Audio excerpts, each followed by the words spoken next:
students, I am Poulomi and today we are going to learn about the linguistic diversity in India and the contributing factors. Did you ever notice that the value of a currency note in India is written in 17 languages?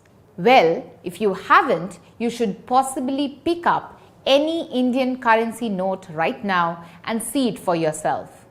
And if you have, then you are already aware that there is no one language that this country, the Indian nation, speaks. Neither any single language has been declared as the national language. Hindi and English are only used by the central government, while each state has the freedom to choose its official language. A total of 22 languages have been declared as the scheduled languages by our constitution. However, the estimates of the actual number of languages vary greatly. Ethnologue, as assessed on 4th April 2021, lists 461 individual languages. These include 447 living and 14 extinct. Of the living languages, 63 are institutional, 130 are developing, 187 are vigorous, 54 are in trouble, and 13 are dying. However, according to the Census of India 2011, the total number of languages stands at 121, 22 scheduled and 99 non-scheduled, much less than what Ethnologue accounts for. The People's Linguistic Survey of India, PLSI, which was carried out between 2010 to 2013, identified 780 languages across the country and said that there could be another 100 languages.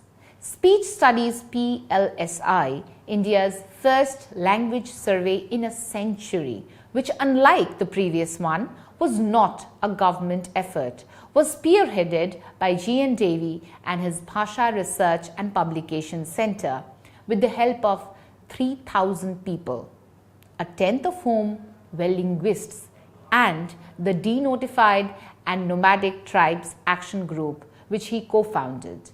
This survey revealed, interestingly, that Arunachal Pradesh, with its 90 languages, was the state with the greatest number of languages across the Indian states.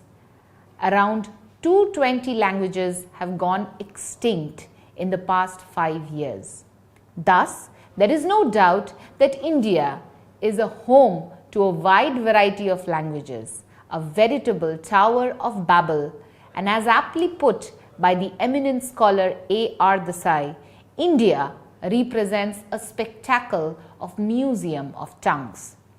This vast number of languages is classified into 4 or 6 language families and genealogical types: Austroasiatic, Munda, Dravidian, Indo-Aryan, and Tibeto-Burman. More recently, 2 other language families have been reported: Tai-Kadai and Great Andamanese. Speakers of diverse languages and language families have closely interacted with each other over millennia. In this lesson, we will learn about the various theories that have tried to explain this diversity of languages, the contributing factors. Systematic documentation of languages, linguistic affinities, and classification of Indian languages was undertaken for the first time in the British colonial era. This exercise was largely motivated by the need to understand the culture and social organization of their colony in India better through its languages.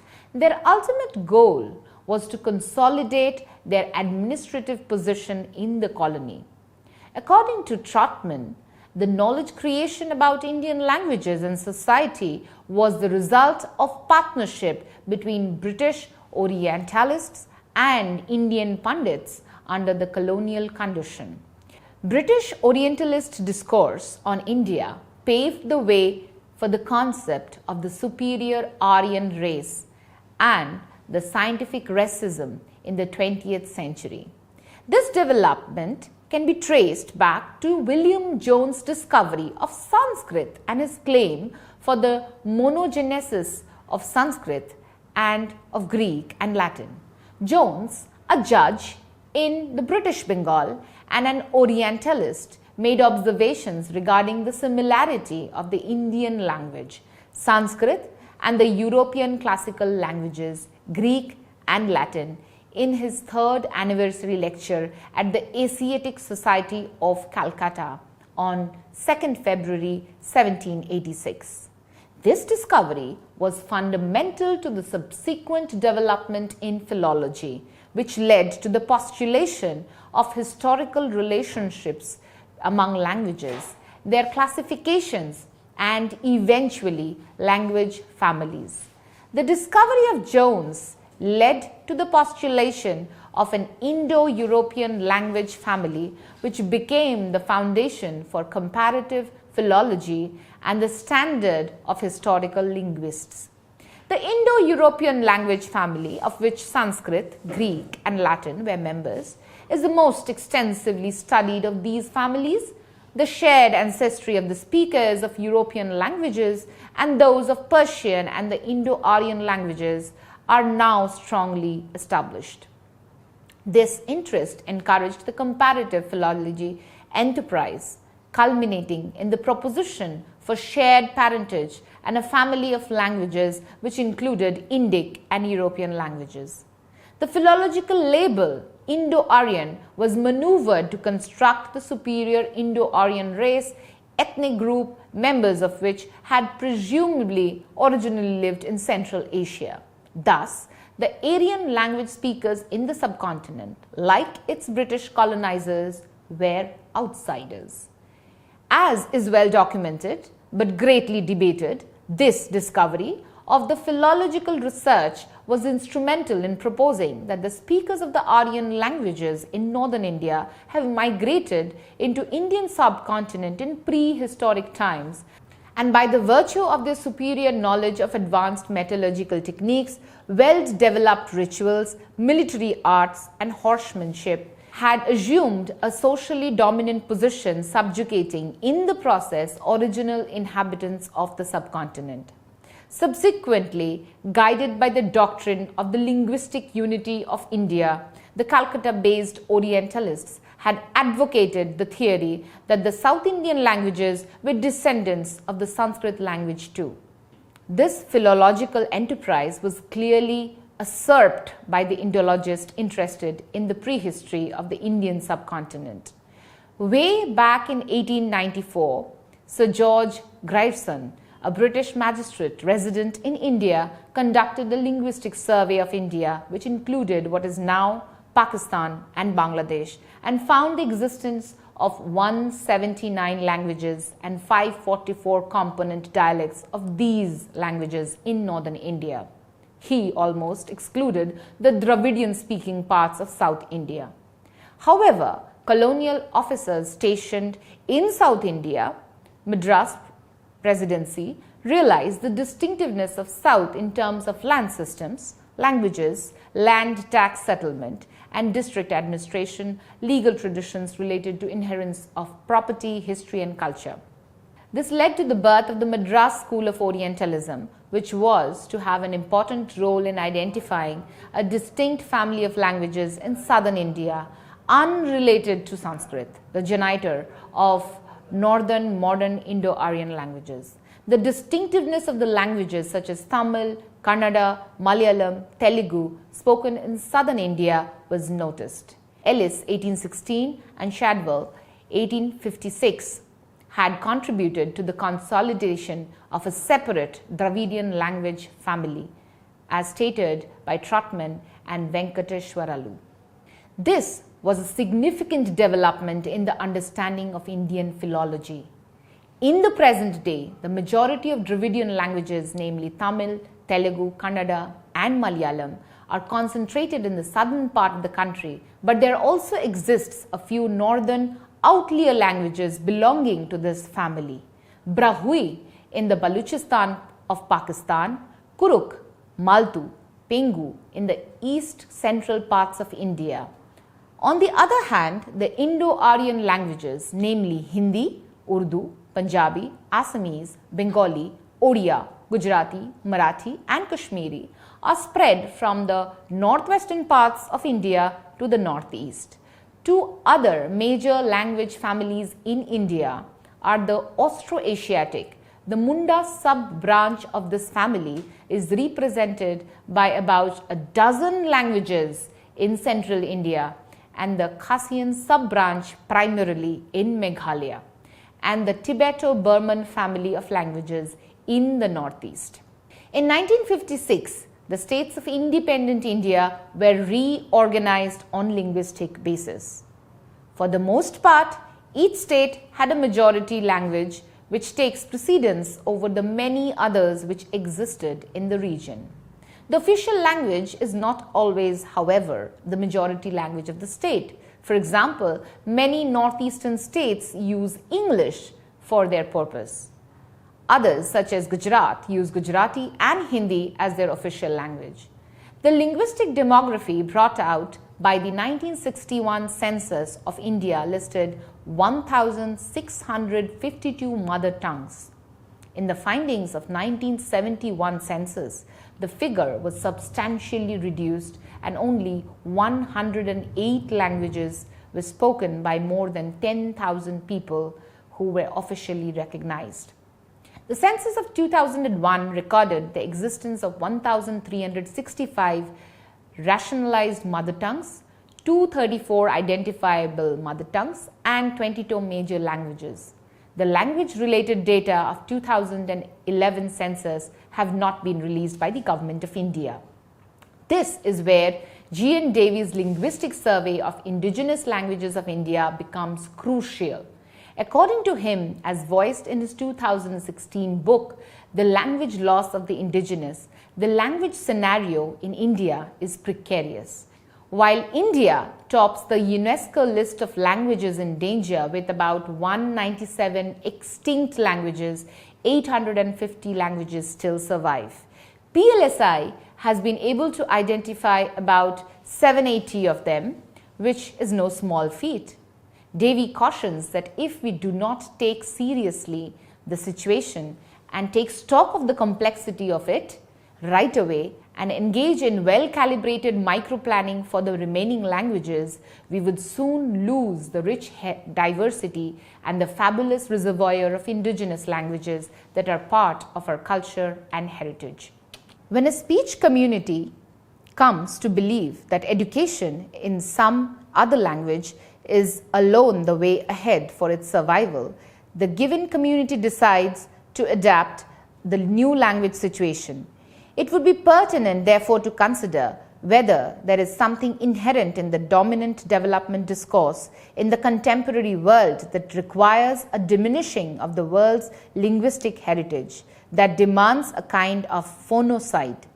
And if that is the case, which is the task of a political and economic analysis to show, the future of human languages is frightening.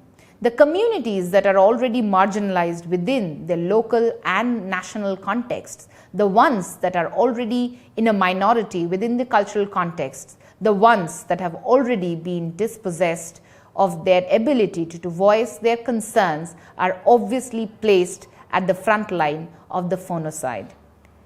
In commenting this, G.N. Davy and his team of researchers have identified a larger problem of mismatch between the symbolic relation nurtured by the indigenous with the environment and the idea of development that is being put before them as the roadmap for the future. This conflict is not particular to any one country or continent. It cuts across nations with divergent economic profiles. One notices now in India and in other Asian and African countries an over-empowering desire among parents to educate their children through the medium of English, French or Spanish, in the hope that these languages will provide a certain visibility for the children who will grow up in the international market of productive labor. This desire has affected the schooling pattern in favor of an education through an international language which has not been witnessed in any previous era.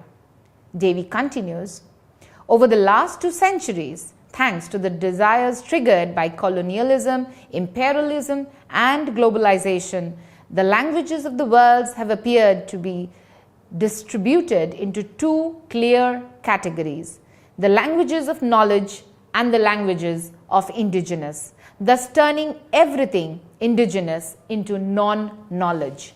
This is developmental debacle and an economic liability to the productive world and the developed economy. In spite of political, social, and cultural hegemonies, works of language enthusiasts like Devi and numerous others give us hope. The languages in India or the Indian subcontinent, although belonging to different language families, show shared linguistic traits. These include retroflex sounds, subject, object, verb, word order, absence of prepositions, morphological reduplication, expressives, eco-formation, reduplicated verbal adverbs, explicator compound verbs, use of converbs, oblique marked subjects, morphological causatives, among many others. And eventually, over the centuries, exchanges among speakers of all these groups have resulted in convergence across languages and the genesis of India as a linguistic area.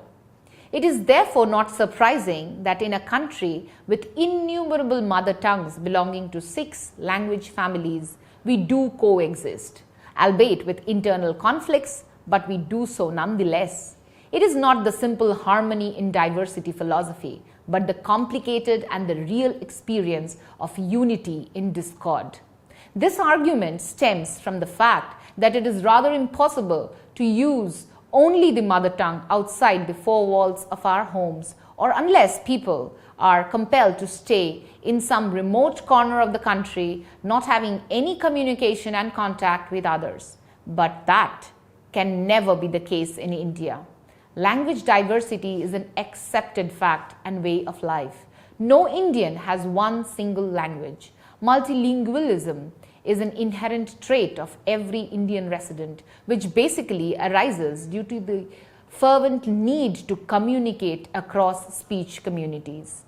In the words of the President of Sahitya Academy in 1995, we speak one language at home, one language of the street, another of the province, besides the language of communication.